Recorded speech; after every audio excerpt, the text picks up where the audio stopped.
Hello.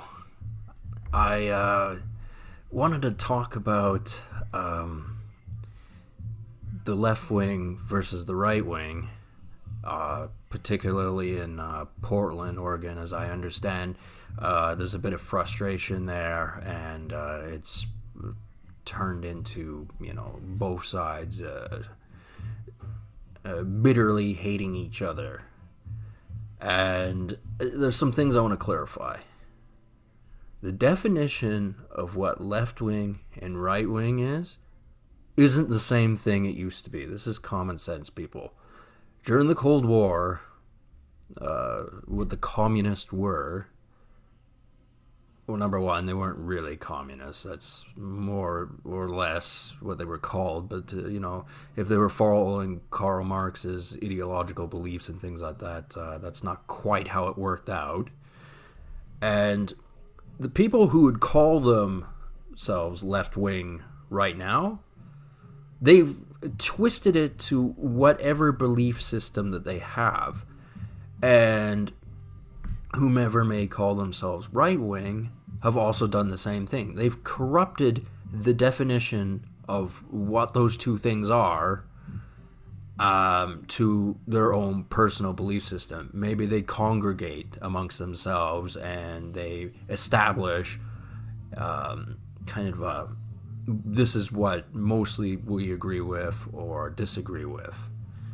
And the thing is, they're both very similar. I've seen the quotation, the left wing and the right wing are the wings of the same bird.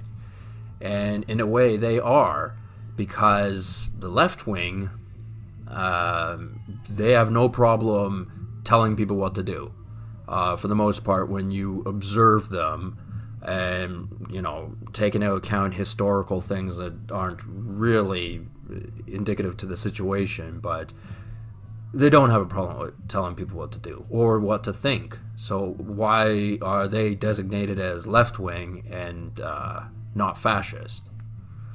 And obviously, right wing fascist, authoritarian people telling you what to do is obviously, that's obviously a problem. But when it comes down to these petty squabbles amongst the serfs, the working class, all for the entertainment of the upper echelon of society, when they're looking down, seeing these chumps who, they know their probably 20 catchphrases of what their particular set of beliefs are, and that they aggressively not just defend, but go on the offense, destroying anything that gets in their way, or at least attempt to anyway. It all sounds like a mental illness. I guess technically, if somebody wanted to designate me as something, I'd be right-leaning. Not because I agree with authoritarian measures. I'm simply observing who calls themselves left-wing and I go to myself, I don't want to be like them.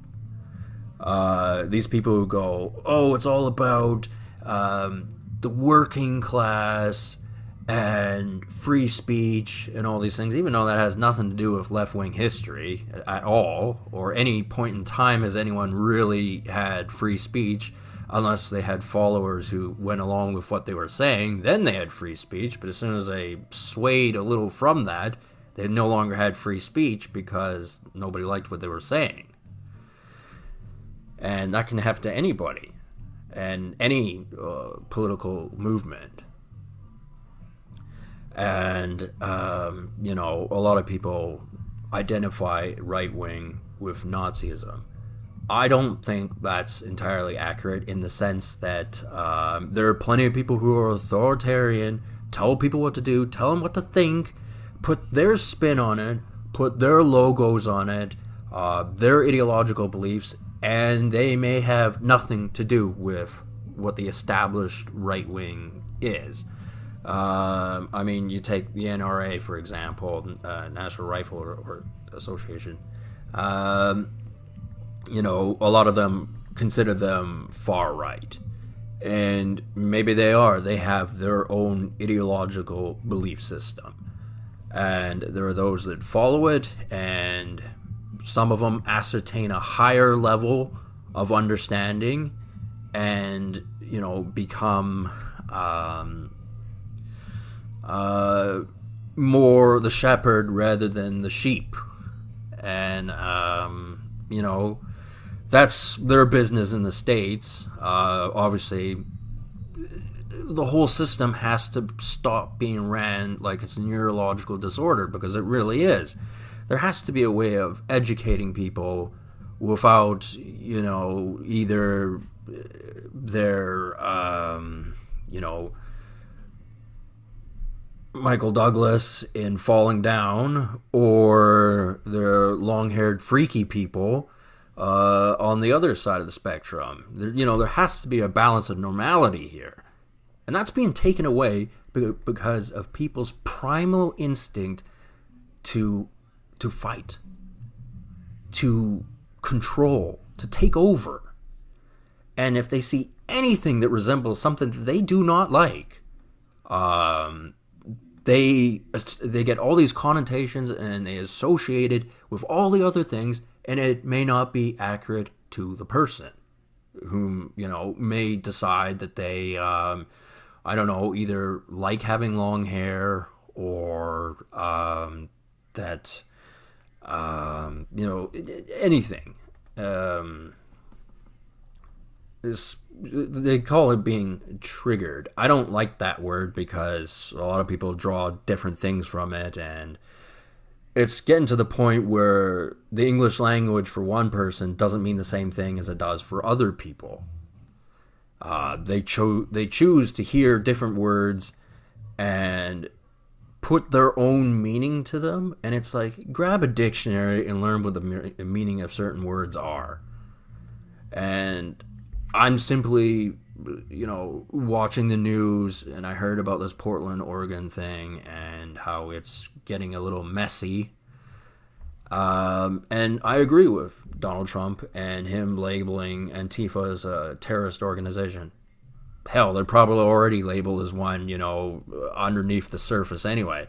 And anyone who's willing to throw a fist over it over stupid reasons, then, it doesn't matter what you call yourself, you're still behaving like a cunt.